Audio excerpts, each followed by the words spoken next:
avec Fréquence Plus.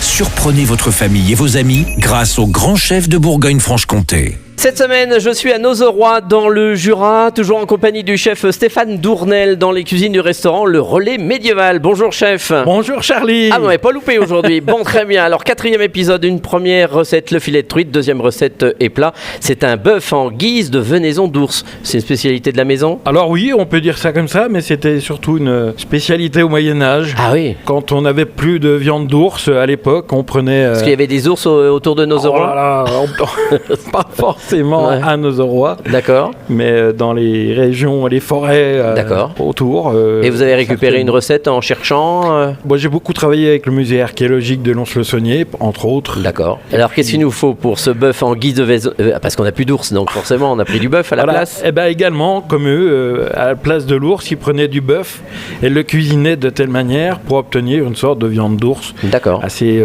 foncée et corsée. Alors, comment on procède? On prend un paleron de bœuf, entre autres, qui a une pièce de bœuf qui est un peu gélatineuse. On pourrait très bien aussi prendre de la macreuse, par exemple. Ensuite, donc, vous faites rissoler cette pièce de bœuf en casserole à feu vif, donc de tous les côtés, salé uniquement. Une fois que vous avez fait ça, vous ajoutez donc le vin rouge. Il faut baigner en fait le morceau de Et vous prenez quoi? Du rouge du Jura ou autre chose peut-être plus fort? Rouge un petit peu plus corsé. Côte-du-Rhône. Le Côte-du-Rhône. Voilà. D'accord. Et après, on pourrait très bien le faire avec un bon trousseau Pinot, par exemple. Mais un petit peu plus costaud. Et puis, on va ajouter à ce mélange des épices comme le clou de girofle. D'accord. Et du gingembre. Tout ceci en poudre.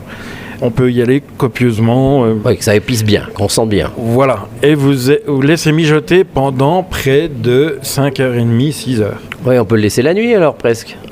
Pas tout à fait, mais donc une bonne journée. Donc on le fait le matin pour le soir ou l'inverse. C'est ça. Et puis donc une fois cuit, ça va être du beurre. Vous le laissez refroidir, égoutter, bien sûr, laisser refroidir au frigo. Et on va trancher cette pièce de bœuf à froid.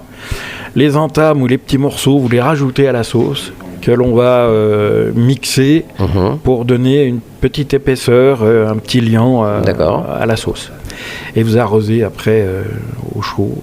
C'est magnifique. Et c'est fini. Et vous mettez quoi avec comme accompagnement? On pourrait très bien faire une petite purée de courgettes à l'ail. Ah oui. Ça, c'est excellent. Donc, cuire la courgette avec la crème. Encore. De la bonne à 35%. Hein, donc, mettre du sel, un petit peu de sel, poivre, de l'ail bien sûr. Vous laissez mijoter à découvert pour garder toujours la couleur de la courgette. Et on va dire au dernier moment mettre un bon morceau de beurre. Ah oui.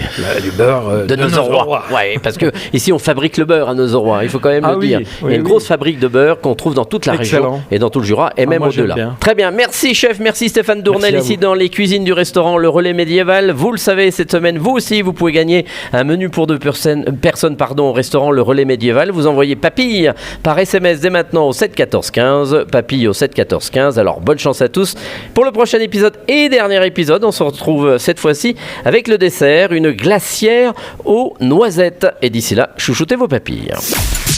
Chaque semaine, découvrez les meilleures recettes des grands chefs de Bourgogne-Franche-Comté. Du lundi au vendredi, à 5h30, 11h30 et 19h30, chouchoutez vos papilles. Fréquence Plus.